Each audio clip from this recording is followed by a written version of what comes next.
July, is just to us one more month to go bow hunting. So take advantage of it. So let's go, Tom. Show me my stand. All right.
Here's my Florida boar. He's just a perfect eating size boar. He's not a big fella. And as wild feral hogs go, he's got some color to him. He's not completely black. I'd call him like a brownish color. So he's a beautiful, beautiful boar, a young boar. I'm extremely pleased. We've hunted really hard down here, and we've passed up some pigs. And it was our second to last afternoon hunt. We still have tomorrow left. And I thought, I'm definitely going to bring back some meat. And so I elected, I said, okay, we'd passed up some sows and some sows with piglets tonight and a couple younger sows. And I thought, I'm gonna take a male if I'm gonna take anything, And this guy presented himself about a half hour before shooting light ended and drew back that destroyer, which has, it's aptly named when it's called a destroyer. The thing has been an incredible bow, that Bowtech destroyer. And hammered him with a Rage 2-blade, complete pass through, and the blood trail was phenomenal.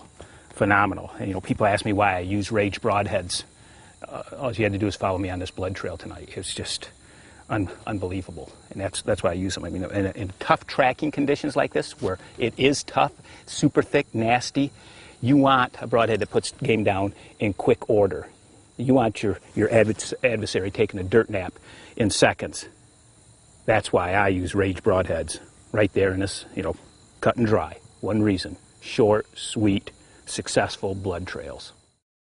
Hi, and welcome back to Dead Downwind's American Archer. I'm just kind of going over everything here. I always have a routine in almost everything, whether it's hunting or even packing. So I'm double checking, making sure everything's in here before I seal it up. And it looks like I'm good to go. I actually have a little list that I've compiled where I write down everything to take for different trips depending on the time of the year.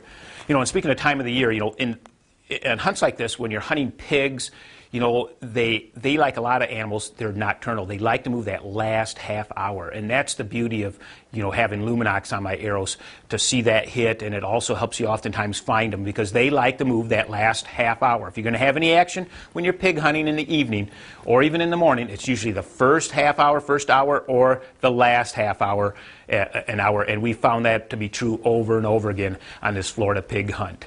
And speaking of pigs, you just saw my first pig that I took while I was down there with Tom Walker. But the next day, the following day, as we were walking out, heading to our stand, we talked about doing a little stalking, so we kind of made a roundabout trip, and we could hear some pigs in the distance. Yes, you can hear them. They actually make more noise than you would believe when they're feeding. They're pretty good pig imitation, huh?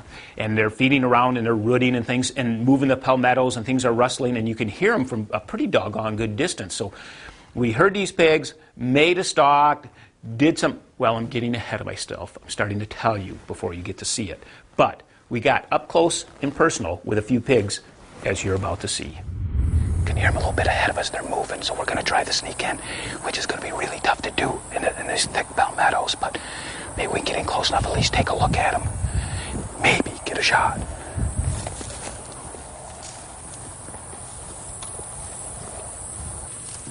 I can see several hogs up ahead of us. They're about 25 yards out in front.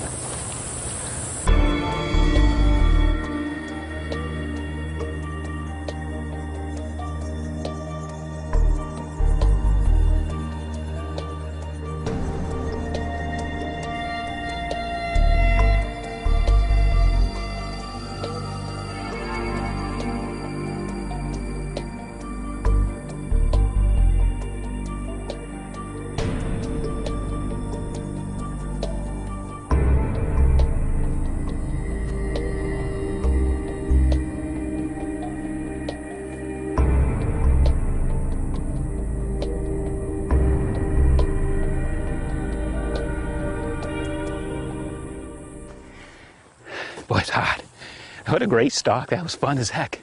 Got right up. There was one inside the palmettos towards the end. It was about a yard from me. I could see it was black inside there, but snuck right in. It was a couple of sows and a bunch of half-grown pigs. And right, I don't know, it's probably 5 o'clock in the afternoon, out feeding a little open area here, and probably 100, yeah, not even that, 80 yards inside here, but that was way cool. As you've often heard me say, last day Tom, as a term I use for myself, once again, we're down to the last day in Florida. Albeit we'd seen a lot of pigs, had some close encounters, I hadn't seen that trophy boar that I want to bring back home. I'm looking for a big black pig, something I can put on my wall. So, down to the wire, it was a perfect night. We walked out, it cooled down a bit because of some of the showers, clear skies, a little cooler temperature like I said, no wind. If we're going to see any pigs, I told my cameraman, tonight's the night. Tonight's the night we're going to see that pig we're looking for, that big black boar. Here comes a nice boar.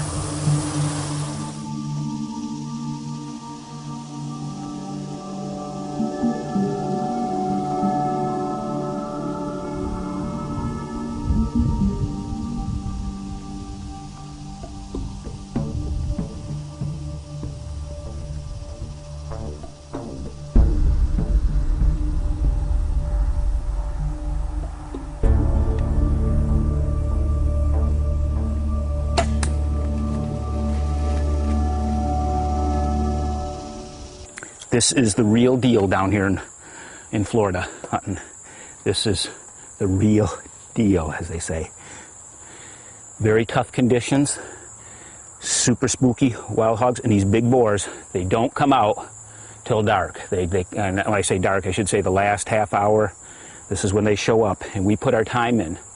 We hunted hard. We sat 4 to 5 hours every night, most mornings, when the weather cooperated in this unbelievable heat, and it paid off. My shot tonight was, I would say, a flat 20 yards, and just lightly quartering away, and I hit him. What I'm going to tell you is perfect with that big Rage 2, and again 60 pounds. The blood trail was easy to follow, and I don't think he made it 40 yards, which, if you've done much pig hunting, feral hogs can take an arrow and go a long ways. But I'm gonna bet he went 40 yards through this jungle and is down for the count.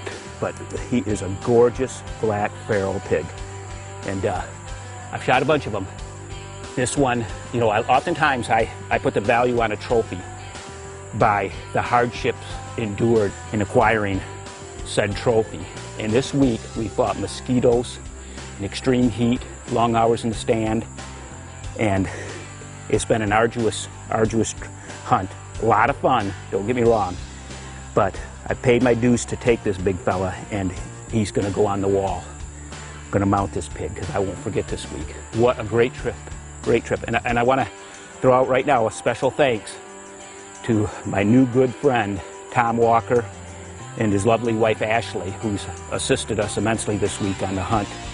But if you're looking for, again, a super hunt, especially an off-season hunt in Florida, come down here and give Tom Walker a call here, because this is a great hunt, and I can't say enough about it.